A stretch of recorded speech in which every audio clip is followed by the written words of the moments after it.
Alright, hello everyone, Internet Tomato here.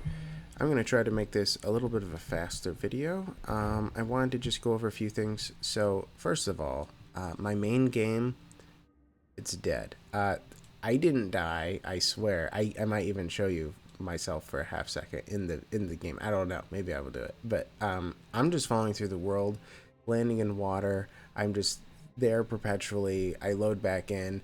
I fall through the world, I land in water, and it's just rinse and repeat. I keep on clicking unstuck like repeatedly, and I'm just dead. I'm not. It's not coming back. Luckily, version 1.0 is about to release, so it doesn't really matter that much. Um, so I started a new game. I think I'm on easy. I don't remember why I did, but I fought an enemy and I took like no damage, so this must be on easy. However, I wanted to go over a couple things. So first of all, I already went over my backstory a little bit, but I wanted to flesh it out more because I felt like I kind of did it so quickly. So I wrote a small paragraph of my character for you guys to know.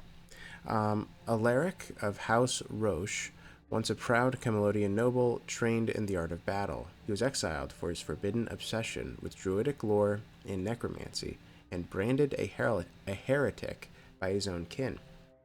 Fleeing to Farshire, he buried his past by becoming a caravan hand, bartering relics and summoning specters to guard his new companions until the Red Death struck, claiming his caravan and landing him in the island asylum, where the plague's curse now festers in his veins. Haunted by guilt and driven by a need to uncover the weirdness's secrets, Alaric seeks to escape his prison, wielding his greatsword and necromantic powers to seek redemption or vengeance in the decaying lands of Avalon. His his silver tongue and traitor's cunning guide him through a world of crumbling myth. So that's the idea of the backstory. I thought that I would read that to you guys, and yeah. So although I'm not going to play it like in a hyper roleplay way, um, I'm just going to be thinking to myself occasionally, like, what would Alaric do? Or, like, trying to make, especially the big decisions from his perspective as a necromancer, more or less viewing himself as being wronged by Camelot. So, that will, like, and also, by the way, a traitor. With a D, not a T. So he trades. So due to that, he's not going to be a crazy loot goblin. I'm not one naturally. I've played. Oh, I can get under here. Cool. Naturally, I'm not a loot goblin. The reason is because I played a game called The Long Dark. If you've played it, it's a survival game, and it is rather difficult. I mean, technically you might be able to live forever, but you know, it's very difficult to last like longer than like a couple months, you know, in game in that game. So you have to be very, very selective of what you pick up. So it's like I play games with that mindset still, where it's like, oh, is this worth the wait? No, it isn't. I move on. But since I'm playing this character, he's probably going to be more so thinking, okay, well, what is of value and what can I lug back? It doesn't, like, if I have to stop halfway through a dungeon, he probably would if he felt like money, like if he felt like he could get a ton of money immediately, then go right back in. He'd probably be a little bit more money focused. I'm not going to do that too much in the game, but he definitely is going to be grabbing a lot of stuff worth coins and constantly dumping his junk, trying to find as much room as possible for everything that he owns. The other reason why I wanted to make this video is because I wanted you guys to hear the combat sounds, and also like as I'm talking through them, because I forget who. I think it was Undead Sophie. I'm sorry if I'm wrong, but Undead Sophie had mentioned that while I was talking through combat, you really couldn't, like, the combat was just too loud. So I lowered the combat volume a little bit. Also, yeah, tell me if my volume is fine. Do I sound okay? Is everything good? Like the audio levels? I changed it minorly. So yeah, so we'll go from there. Yeah, I think that's all I really wanted to say. Oh my goodness, am I stoked for Tainted Grail? This is just so crazy. Like, it really is. Sorry, that flashed on the screen too fast. it really is how like, this isn't just insane to me. I'm getting subscribers. There's a good chance I could have hundreds by the end of the Tainted Grail series. That is insane. Hundreds of subscribers at the, like, I don't know. I'm at like 70 right now. It's just weird. It is crazy. I thought it was crazy when I hit double digits, and now I have dozens, and it's like, what is even going on? Thank you all so much for like watching and participating in this. I am going to be getting into the lore videos again, but currently my number one priority is two things. For one, something in my life, job related, that I need to get done. I have a project. I need to accomplish that. Because I was sick, I had to slow down, not only on the lore videos, but also on that. So that's a priority now, sadly, over the lore videos. However, I'm going to be getting the lore videos done. If I don't have it this weekend, I promise you, I never give promises, by the way, in real life. I don't like giving them. I promise you, I will release a lore video next weekend, if not this one. I will get it done.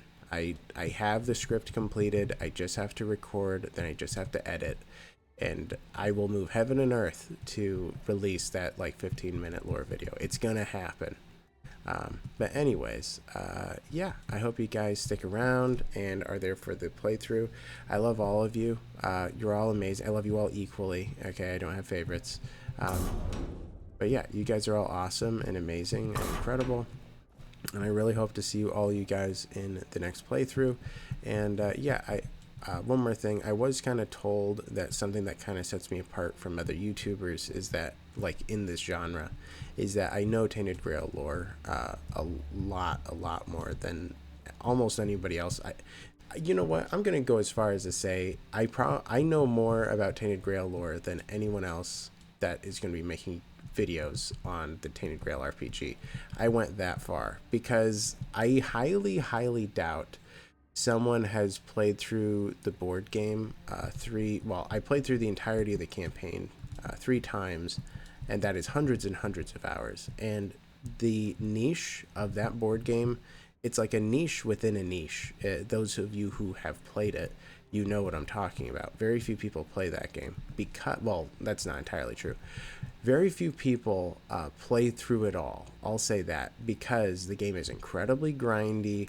There's a ton of reading. There's literally hundreds and hundreds, if not thousands, of pages. So it is kind of specific, but it's like a very beautifully well done game and artistic and stuff. So anyway, so I know that does kind of set me apart. So I will likely attempt to play into that and go over the lore, talk about it whenever I play through the videos. There's I play through the playthrough, because that's what it sounded like you guys are interested in. However, the one thing I'm a little bit worried about is, like, I don't know if I should talk to these characters forever. You know, there was this one guy over here. What's his name? Sirius, of course. He can't be serious, but he is serious, and he talks for a while in the game. Like, it's probably about a 5 to 10 minute conversation to have there. And it's like, is that worth your guys' time? I don't know how you guys are going to feel about that. I will want to talk to them, but I'm also perfectly fine with just talking to him about the necessary stuff, or just get the gist, and then move on to the next guy, and just so on and so forth. So anyways, that's kind of the idea. By the way, playing this on easy is so insanely easy. Like, 2 hits. I don't even have to. I died the first time I played this, like, and now I don't have to do anything. Man, how I don't know. I could never play this game on easy mode. But anyways, I'm going to just end it here. I'm sorry if I rambled too much, but I did just want to go over that stuff. Photo mode. And I will be looking like Evil McEvil in my hood, in all dark red or black. Very cool, very scary. But yeah, I'm going to be ending it here, guys. Thank you so much for watching. You know, like, subscribe, and do all that jazz if you have yet to do so. I really do appreciate all of you guys, and yeah, I'm very stoked for the game. If you have any I would really appreciate comments about the audio levels. I would really appreciate knowing about that, whether it is too high, too low, specifically my mic, and also the combat volume. And yeah, I hope you guys have a great day, and I really do hope to see you guys in the playthrough that's going to be coming out very soon. So yeah, I'll see you guys later. Bye bye.